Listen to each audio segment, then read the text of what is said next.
오늘 우리가 함께 살펴볼 하나님의 말씀은 에베소서 4장 25절부터 29절까지입니다. 우리 한 절씩 교도하겠습니다. 그런즉 거짓을 버리고 각각 그 이웃과 더불어 참된 것을 말하라. 이는 우리가 서로 지체가 됨이라. 분을 내어도 죄를 짓지 말며 해가 지도록 분을 품지 말고 마귀에게 틈을 주지 말라. 도둑질하는 자는 다시 도둑질하지 말고 가난한 자에게 구제할 수 있도록 자기 손으로 수고하여 선한 일을 하라. 무릇 더러운 말은 너희 입 밖에도 내지 말고 오직 덕을 세우는 데 소용되는 대로 선한 말을 하여 듣는 자들에게 은혜를 끼치게 하라. 아멘. 29절까지만 하겠습니다. 오늘도 이렇게 하나님을 예배하고 하나님의 말씀을 나눌 수 있는 시간을 주셔서 하나님께 감사를 드립니다. 자, 지난 시간에 우리가 살펴본 내용이 혹시 뭔지 아시겠습니까? 예수를 믿는 사람에게는 반드시 뭐가 일어난다고요? 변화가 일어납니다. 안 변하지 않은 예수 믿는 사람은 없습니다. 그러니까 내가 예수 믿는다고 하는 것은 말장난이 아니고 실제 변화를 갖고 있어야 되는 겁니다. 마음의 변화, 생각의 변화, 말의 변화, 행동의 변화가 실제로 있어야 되는 것이죠. 나는 예수님을 믿습니다라는 고백뿐만 아니라 인격과 성품과 삶을 통한 증명이 되어야 하는 것이에요. 증명이. 지금 에베소서에서 그런 얘기를 지금 하고 있는 겁니다. 자, 예수님 안 믿는 사람도 어떤 상태가 있지요. 어떤 마음이 있지요. 어떤 삶의 모습이 있지 않습니까? 어떤 예수 믿지 않는 모든 사람들 공통적인 내용이 뭡니까? 하나님을 모릅니다. 참되시고 영원하신 하나님을 몰라요. 하나님을 사랑하지 않습니다. 진실한 관심이 없습니다. 하나님의 뜻대로 살고 싶지 않습니다. 자기 소욕대로, 자기 욕심대로 살고 세상 흘러가는 대로 사는 것뿐이죠. 철저히 자기중심적으로 자기를 위해서 공부를 해도 운동을 해도 돈을 벌어도 다 자기를 위해서 하는 것이죠. 자, 그런데 그런 사람에게 어떻게 해요? 변화가 일어나는 겁니다. 부인할 수 없는 변화가 예수 그리스도를 믿는 사람들에게 일어나는 것이죠. 그 유명한 고린도 후서 5장 17절 말씀이 뭐지요? 그런즉 누구든지 그리스도 안에 있으면 새로운 피조물이라고. 이 피조물이 뭐냐면 창세기 1장을 생각나게 하는 말인데요. 하나님께서 온 우주 만물을 창조하셨잖아요. 만드셨잖아요. 그래서 그 만들어진 것들을 뭐라 그럽니까? 피조물이라고 부르지 않습니까? 예수를 믿는 사람들에게 이런 단어를 쓰는 거예요. 그러니까 하나님께서 재창조하신 겁니다. 다시 만드신 거예요. 예수를 안 믿었던 시절하고는 다른 존재로 만드신 겁니다. 그래서요, 이전 것은 지나갔으니 보라, 새 것이 되었다라고 말씀하시잖아요. 새거가 된 거예요. 그러니까 변한 게 확실히 있는 겁니다. 뭐가 변한 거냐면 이런 거예요. 철저히 자기중심적으로 살았는데 이제는 어떻게 변합니까? 하나님 중심적으로 변해요. 옛날에는 하나님 안중에도 없었어요. 근데 이제는 하나님을 떠날 수가 없어요. 어떤 말을 해도 어떤 판단을 해도 어떻게 살아도 무슨 결정을 할 때에도 하나님을 무시할 수가 없어요. 제껴놓을 수가 없어요. 하나님이 딱 계신 거예요. 그래서 하나님이 원하시는 게 뭘까? 하나님은 어떻게 생각하실까? 이런 게 고민이 되는 것이죠. 그러면서 기도하는 거예요. 하나님의 뜻을 분별할 수 있는 능력을 주시라고. 하나님의 말씀을 읽고 묵상할 때 하나님의 뜻을 헤아릴 수 있는 그런 은혜를 베풀어 주셔서 하나님의 길로 갈 수 있도록 인도해 주시라고. 이런 진실한 기도가 나오는, 이게 고민이 되기 때문에 기도가 되는 거예요. 그리고 그 하나님의 뜻을 따라 살고 싶은 열망과 열정을 가지고 뜨겁게 살아가는 겁니다. 인격과 성품과 삶의 변화가 일어나는 것이죠. 그게요, 예수 믿는 사람들에게는 어떻게 해요? 시작됐다고요. 그런 변화가. 시작이 됐다 이 말입니다. 근데 이 시작은 철저히 하나님의 은혜로 되는 것이에요. 내가 오늘부터 변하고 싶다고 해서 변하는 게 아니고 하나님이 먼저 나에게 역사를 하셨기 때문에 내게 그런 변화가 일어난 겁니다. 이건 하나님의 은혜죠. 이게 시작이 됐어요. 그 다음은요, 계속 이 싸움을 싸워가는 겁니다. 그 얘기를 이 에베소 4장 20절에서 22절에서 24절 보시면 이렇게 말씀하는 거예요. 우리 한번 다시 읽어보겠습니다. 너희는 유혹의 욕심을 따라 썩어져가는 구습을 따르는 옛사람을 벗어버리고 오직 너희의 심령이 새롭게 되어 하나님을 따라 의와 진리의 거룩함으로 지으심을 받은 새 사람을 입으라. 제가 방금 전에 설명했던 내용을 사도 바울은 에베소서에서 이렇게 표현을 하는 겁니다. 그래서 앞으로도 계속 싸워나가야 돼요. 언제까지요? 이 세상 떠날 때까지. 중요한 게 뭐냐면 마음이 새로워져야 됩니다. 우리의 심령이 새로워져야 돼요. 이게 성령의 역사입니다. 성령께서 무엇을 갖고 이렇게 역사하시냐면 하나님의 말씀으로 역사하셔요. 내가 하나님의 말씀을 읽을 때, 특별히 들을 때 성령께서 역사하셔서 우리의 마음을 새롭게 해주십니다. 다시 하나님 앞에 서게 하시고 하나님의 뜻을 분별하게 하시고 그 뜻대로 살고 싶은 열정을 다시 불러일으키시죠. 또 말씀을 붙들고 기도할 때 성령께서 역사하셔요. 그렇게 자꾸 새로워져야 됩니다. 여러분, 물이 한 곳에 이렇게 오래 머물러 있으면 오염이 되잖아요. 그래서 뭐가 있어야 됩니까? 자꾸 휘저어줘야 되잖아요. 우리의 마음을 자꾸 휘저어줘야 돼요. 이런 일이 있어야 됩니다. 그러면서 어떻게 해요? 자꾸 배우는 거죠. 하나님의 말씀을 통해서 하나님의 뜻이 이런 거구나. 하나님 이런 분이구나. 자꾸 배워가면서 그렇게 살아가는 겁니다. 이게 예수 믿는 사람들의 공통적인 삶이에요. 이렇게 안 사는 사람은 둘 중에 하나입니다. 예수 믿는 사람이 아니거나 믿기는 믿는데 안 믿는 사람처럼 살아가고 있는 둘 중에 하나입니다. 사도 바울이 말하고 있는 내용을 꼭 기억하셔서 우리는 어떻게 살아야 돼요? 예수 믿는 사람답게 살아야 됩니다. 더 이상 말뿐이 아닌 삶으로 드러내야 하는 것이죠. 그리고 나서 그런 일반적인 내용에 대해서 구체적인 사례들을 좀 말을 해주는 거예요. 25절부터는 예수 믿는 사람들의 구체적인 삶에 대해서 말을 해주고 있는 겁니다. 근데 가만히 보니까 이 내용들 가만히 보니까 이래요.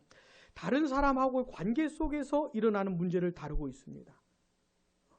자, 예수님 안 믿을 때는요, 나중심적이었어요. 하나님 안중에도 없고 이웃도 별로 중요하진 않아요. 내가 제일 중요한 거예요. 근데 예수님을 믿으면 어떻게 변하냐면 하나님이 의식이 돼요. 그 다음에 다른 사람들이 의식이 돼요. 눈치 본다는 얘기가 아니고 어떻게 하면 하나님의 영광을 위해 살 수 있을까? 그 다음은 다른 사람들의 유익을 위해서 살 수 있을까? 옛날엔 나를 위해서 살았잖아요. 이제는 나를 통해 다른 사람들이 어떤 유익을 얻게 될까? 이런 게 이제 고민이 되는 것이죠. 우리 한 가지 좀 보겠습니다. 25절 우리 같이 읽어보겠습니다.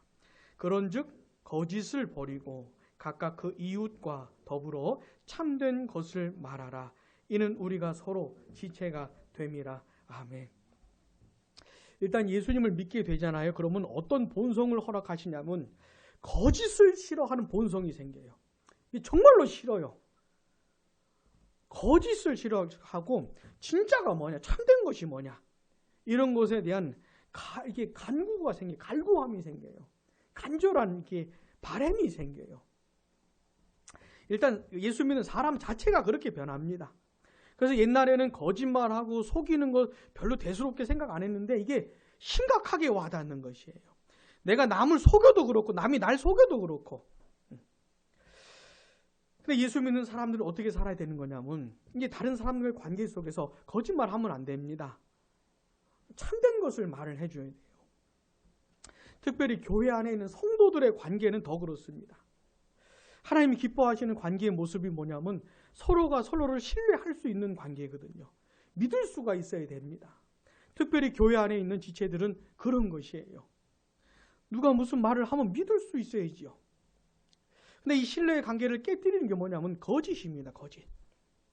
한 번, 두 번 자꾸 거짓말을 하면은 믿을 수가 없어요. 아무리 웃으면서 이렇게 나에게 상냥하게 다가와도 믿을 수가 없어요. 이 거짓으로 깨진 마음이 회복되기가 힘든 겁니다. 그래서 어떻게 해야 됩니까? 진실을 말해줘야 돼요. 진실을 말을 해주면 말하면 재미가 없을 것 같잖아요. 좀 거짓말도 조금 양념처럼 이렇게 섞어서 이렇게 재미나게, 예? 그런 걸 성경이 말하는 게 아니고 진실을 말하라는 겁니다. 그래서 어떻게 우리의 관계가 어떻게 발전해야 돼요? 신뢰할 수 있는 관계로 발전해야 됩니다. 교회 안에서 참으로 참담한 모습이 뭐냐면 목회자가 말을 했는데 못 믿겠는 게 성도들이. 이건 진짜 갈 때까지 간 겁니다. 진짜. 무슨 말을 하면 믿겨지지가 않는 것이 왜 그래요? 자꾸 당했으니까 목회자한테. 그러니까 못 믿겠는 것이에요. 이건 진짜로 비참한 모습인 겁니다. 자, 우리 양문의 교회, 우리 쌍방 간에 서로 간에 신뢰할 수 있는 관계로 만들어 가야 돼요. 하루아침에 만들어지는 게 아닙니다. 가만히 있으면 만들어지는 것도 아니고 서로에게 어때요? 진실해야 돼요. 서로에게 진실해야지 이 신뢰의 관계가 천천히 조금씩 쌓여져 가는 겁니다. 우리 반드시 이런 관계를 만들어야 됩니다. 혹시 여러분 제가 하는 말 못 믿겠습니까? 시간이 걸리겠지요. 예? 시간이.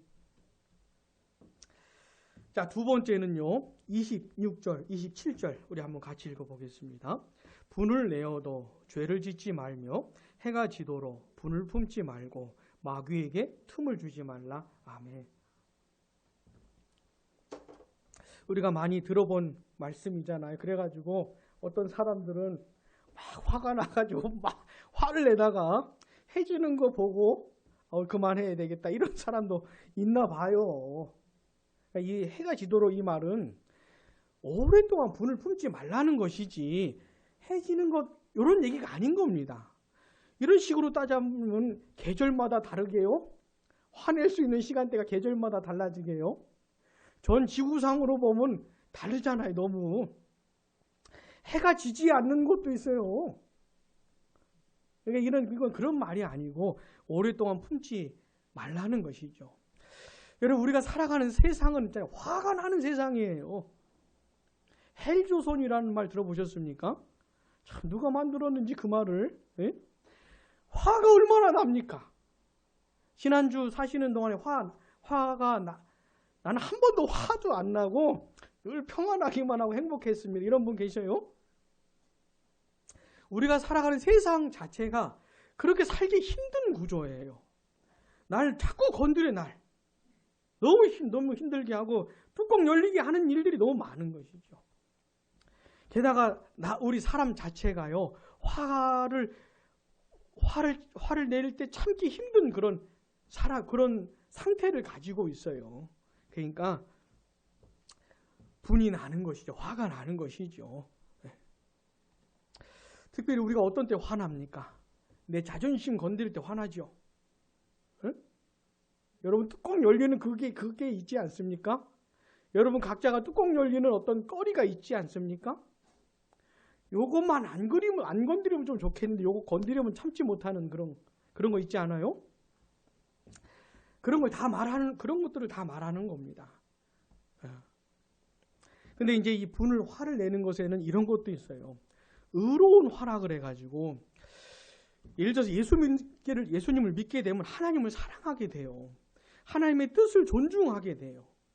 근데 이 하나님의 뜻을 누가 무시를 하면은 화가 나는 겁니다. 그래서 시편 119편 53절에도 보면 이런 말씀이 있어요. 주의 율법을 버린 악인들로 말미암아 내가 맹렬한 분노에 사로잡혔나이다. 이 시편 기자가 하는 고백입니다. 맹렬한 분노에 사로잡혔대요. 아니 예수님을 믿는 사람들은 늘 이렇게 웃어야 되고, 그죠?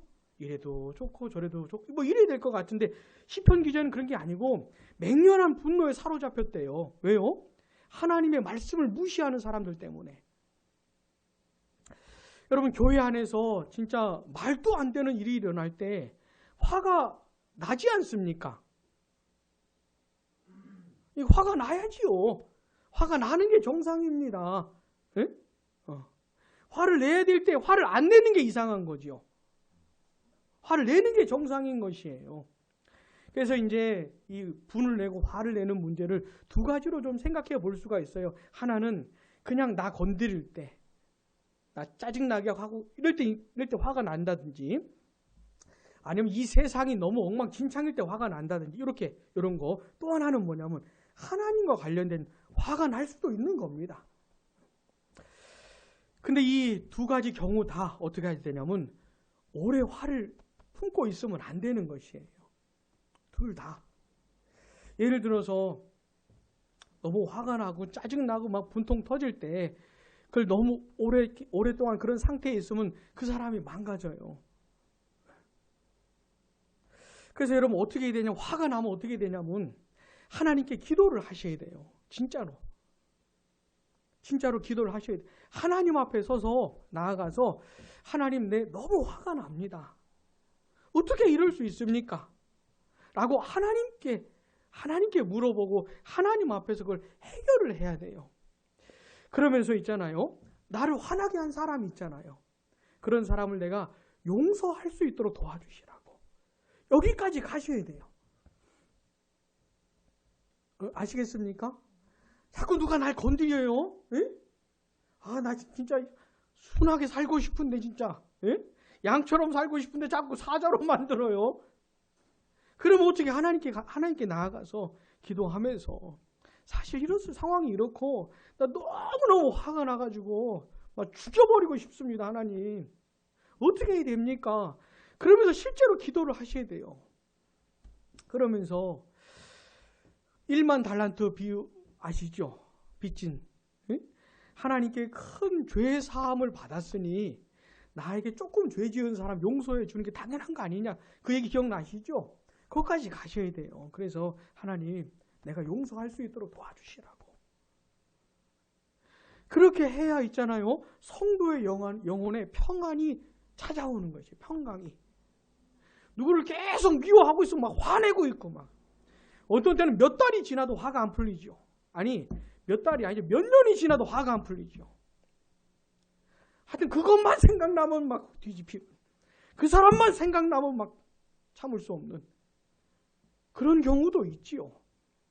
근데 어떻게 됩니까? 계속 씨름하는 거예요. 하나님 앞에서 용서할 수 있도록 거기까지 가셔야 되는 겁니다. 그 다음에 또 하나요, 하나님과 관련되어서 화가 나는 경우 있죠. 이건 의로운 화입니다. 괜찮은 화예요. 그러니까 괜찮은 분노입니다. 그러니까. 근데 이것도 하나님 앞에서 나아가서 기도하면서 풀어야 돼요. 어떻게 풀어야 되냐면 하나님께 그 심판을 맡겨야 되는 겁니다. 교회 안에서, 이 세상에서 하나님의 뜻과 정반대로 나아가는 모습들을 볼 때 너무 화가 나잖아요. 그럼 하나님 앞에 나아가서 하나님, 상황이 이렇다고, 하나님 심판해 주시라고, 하나님의 심판에 맡긴다고 하면서 내가 화를 낼 것이 아니고 하나님께 돌려야 되는 겁니다. 근데 만약에 이 의로운 화를 계속 내고 있으면 어떤 문제가 생기냐면 자기 의에 빠져요. 이게 무슨 말이냐면 나는 괜찮은 사람처럼 여깁니다. 나도 죄가 많고 나도 허물이 많은데 뭔가 의로워 보이는 화를 내가 계속 내잖아요. 그럼 나는 괜찮은 사람으로 착각을 하게 되는 것이에요. 그래, 여러분 27절에 보면 무슨 얘기 나옵니까? 마귀에게 틈을 주지 말라 그랬잖아요. 아니, 왜 26절 화내는 얘기하다가 왜 27절 마귀 얘기가 왜 나오냐면, 마귀는 있잖아요, 성도들의 일상생활을 다 노려보고 있습니다. 마귀는. 여기서 틈이 뭐냐면 기회를 말하는 것이에요. 마귀가 하나님의 자녀들을 공격할 기회를 노리고 있다 이 말입니다. 하나님의 자녀들이 하나님 앞에서 어떻게 살아야 됩니까? 하나님이 주시는 기쁨과 평강과 자유, 이런 것들을 막 충만해서 살아야 되잖아요. 하나님의 은혜로 충만해서 살아야 되잖아요, 하나님의 자녀들이. 근데 마귀는 그 꼴을 보기 싫어하는 겁니다. 은혜로 충만하고 말씀으로 충만하고 성령으로 충만하고 기쁨으로 가득하고 내가 이렇게 사는 걸 마귀가 보고 싶질 않아요. 그래서 그걸 망쳐놓기 위해서 계속 틈을 노리는 겁니다. 기회를 노리는 것이에요. 근데 이 마귀가 노리는 기회가 뭐냐면 화가 날 때 있지요. 요걸 노리는 겁니다. 마귀가. 그래서 이 막 화를 주체하지 못하는 사람은 딱 마귀 먹잇감이에요. 마귀의 먹잇감입니다. 그래가지고 하나님이 내게 주던 은혜, 기쁨, 이 충만한 것들 금방 다 잃어버리죠. 화 한 번 내면.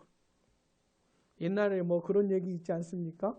저도 옛날 교회 다닐 때 들어봤던 건데, 기도원에 가가지고 집회 참석하면 실컷 은혜 받고 문 열면서 화내가지고 다 쏟아버렸다고, 그런 얘기 많이 들어보지 않으셨어요?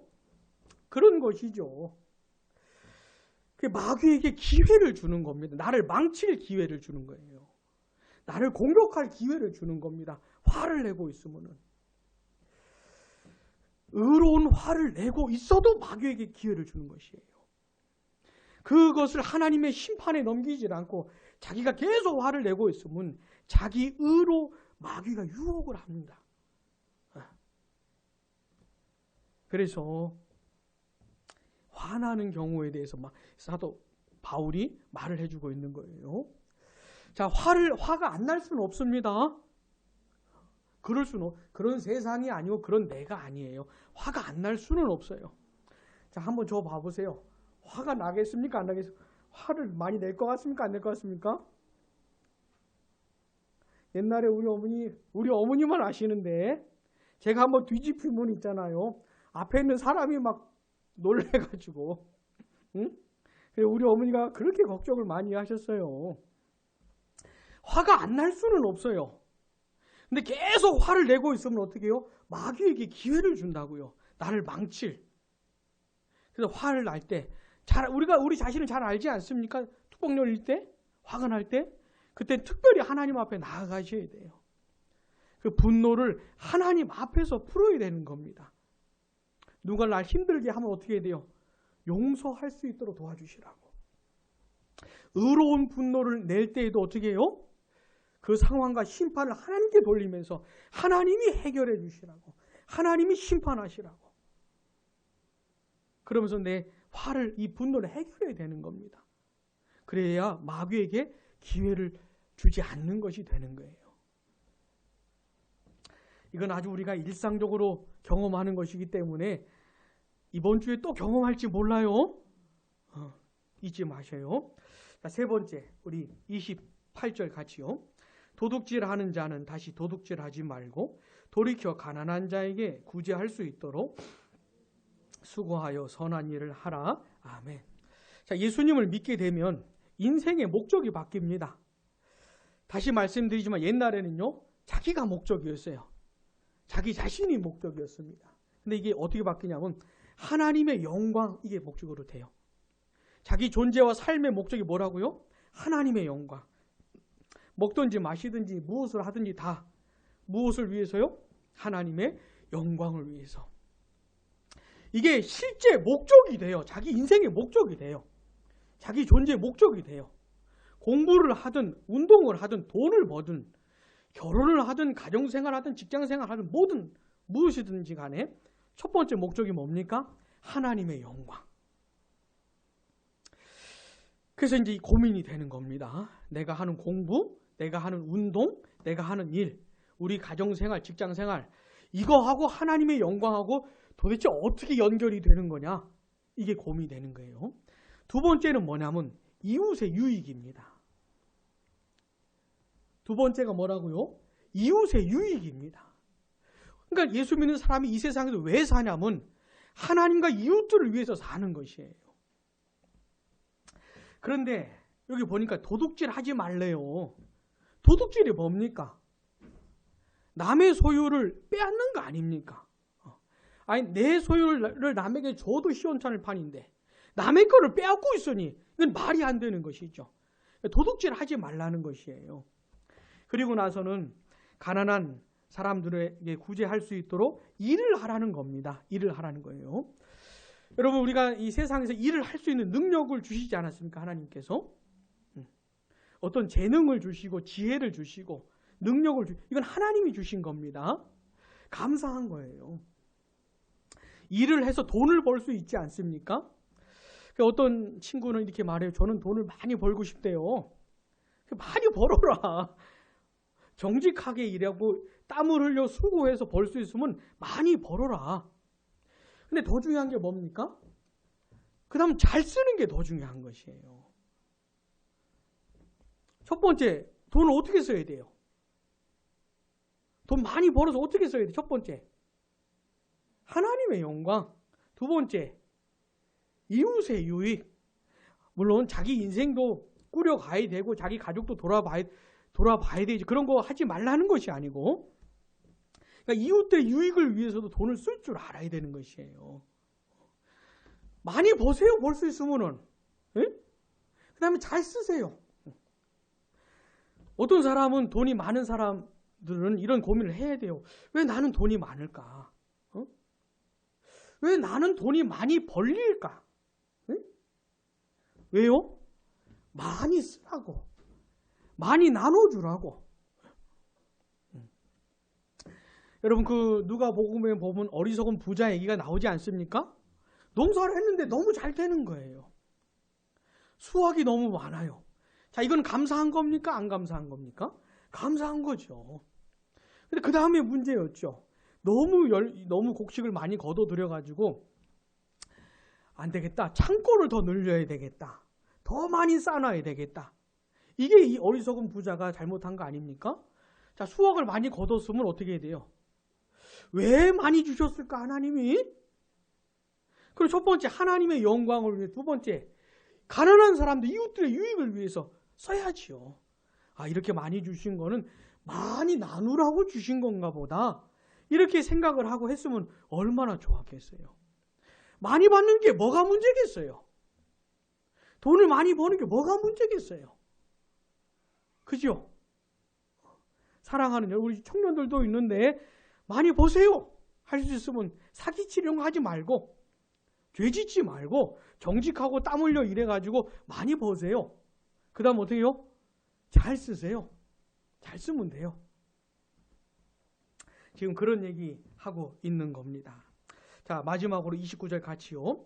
무릇 더러운 말은 너희 입 밖에도 내지 말고 오직 덕을 세우는데 소용되는 대로 선한 말을 하여 은혜를 끼치게 하라. 아멘. 더러운 말은 너희 입 밖에도 내지 말라 그랬는데, 이 더러운 말이란 게 뭐냐면 남에게 해를 끼치는 말을 말하는 겁니다. 해로운 말. 다른 사람의 마음을 상하게 하고 다른 사람의 인생을 파괴하고 존재를 파괴하는 그런 해로운 말 있잖아요. 그런 말 하지 말라는 겁니다. 하나님께서 우리를 통해서 하고자 하시는 게 뭐냐면 다른 사람들을 세우는 일을 하는 거예요. 다른 영혼들도 하나님을 사랑하게 되고 하나님의 뜻대로 살게 되고 하나님이 주시는 힘입어 용기를 내가지고 세상을 살기 원하는 걸 바라시는 겁니다. 그런 모습을. 나를 통해 다른 사람들이 힘을 얻는 것을 원하시는 거예요. 근데 우리는 참 해로운 말 잘하죠. 남의 기분을 상하게 하고 뭔가 좀 힘을 내어서 심지어 막 하나님께 나아가려고 하는데 막 그런 거 꺾어버리는 말들 많이 하죠. 그런 해로운 말 하지 말라는 것이에요. 이건 완전히 독이에요. 독을 뿜지 말라 이 말입니다. 그런 말 하지 말라는 것이에요. 그러지 말고 어떻게 해요? 덕을 세우는 데 소용되는 대로 선한 말을 해서 다른 사람들을 일으키는 말이 있잖아요. 아첨하는 건 아닙니다. 그런 건 아니에요. 세상에서는 그렇게 말을 하잖아요. 고래도 뭐요? 고래도 춤추게 해라. 온갖 말 다 해가지고 춤추게 하면 되는 게 아니고 진실해야 됩니다. 진실해야 돼. 진실하면서도 다른 사람들을 일으킬 수 있는 그런 말을 해야 하는 것이죠. 자, 오늘 우리는요, 예수님 믿는 사람들이 구체적으로 적용해 볼 수 있는 내용들 생각을 해 봤습니다. 이거는 구체적인 사례들이에요. 일반적인 건 뭡니까? 그냥 내 인생 전체를 다 하나님의 뜻대로 어떻게 살 수 있을까? 이 고민을 하셔야 돼요. 가정에서, 직장에서, 학교에서, 어느 곳에서든지 어떻게 하면 하나님의 뜻대로 살 수 있지? 고민하면서 살아가야 되는 게 기본입니다. 근데 구체적인 얘기를 해줬죠. 첫 번째는요, 진실해야 됩니다. 아, 저 사람 한번 진실한 사람, 믿을 수 있어. 이렇게 돼야 되는 것이에요. 아, 저 사람, 말도 하지 마. 무슨 말을 해도 못 믿겠어. 이러면 안 되는 것이에요. 자, 여러분들 생각을 할 때, 다른 사람들이 우리를 생각할 때 믿을 만하다고 생각합니까? 어때요? 스스로 좀 판단해 보실 때. 다른 사람들이 여러분들을 좀 신뢰합니까? 이거 굉장히 중요한 문제입니다, 이거. 가까운 사람한테 가서 물어보세요. 여러분 그 부모님한테 물어보시고, 자식들한테 물어보시고, 남편한테 물어보시고, 부인한테 물어보시고, 친구한테 물어보시고, 가장 가까운 사람, 나를 다 아는 사람 있잖아요. 잘 아는 사람에게 가서 물어보세요. 너 나 믿을 수 있어? 이렇게. 당신 나 신뢰할 수 있어? 이렇게 물어보세요. 꼭 물어보세요, 꼭. 아니, 그러면 심각한 거예요. 예? 두 번째, 화내는 거 조심해야 됩니다. 마귀가 틈을 노리고 있어요. 딱 노리고 있습니다, 마귀가. 이놈 또 화났네? 딱 노리고 있어요. 하나님의 은혜와 하나님의 사랑을 충만했다가도 이거 한번 잘못 관리하면은 다 무너지는 것이에요. 어떻게 해결하라고요? 기도하면서 나를 긁는 사람들은 내가 용서할 수 있도록 도와주시라고. 그것이 의로운 분노라 할지라도 내가 하나님께 맡길 수 있도록 하나님이 나타나셔서 심판하시라고 맡기면서 그것도 해결해야 되는 겁니다. 그래야 마귀가 탈 수 있는 틈을 안 주는 것이에요. 자, 그 다음에 열심히 일을 해서 돈을 벌어야 됩니다. 응? 일을 할 수 있는 능력도 있고 건강도 있는데 가만히 있으면 안 되죠. 그렇게 해가지고 번 돈을 어떻게 하라고요? 남을 돕는데, 특별히 가난한 사람들 돕는 일에 사용하라는 겁니다. 그래서 준 거야 라고 하는 것이죠. 그 다음 마지막으로요, 남을 해롭게 하는 말은 1절 하면 안 됩니다. 1절 하면 안 돼요. 남을 일으키는 말, 유익하게 하는 말, 참 덕을 세우는 말, 그런 말을 하라는 겁니다. 입 조심해야 됩니다. 어리기서 그냥 이걸 정으세요. 그냥 진짜 어떤 사람은 지퍼가 있어가지고 진짜 쫙 이렇게 해놨으면 좋겠어요. 하여튼 사고뭉치, 여기는 사고뭉치. 하여튼 이렇게 쫙 이렇게 해놔야 되는데. 아니면 그냥 마스크를 쓰든지 그냥. 그래서 하나님께서 우리에게 주신 이 구체적인 생활 속에서 구체적으로 하나님의 뜻에 순종하면서 살게 되기를 바랍니다. 기도하겠습니다.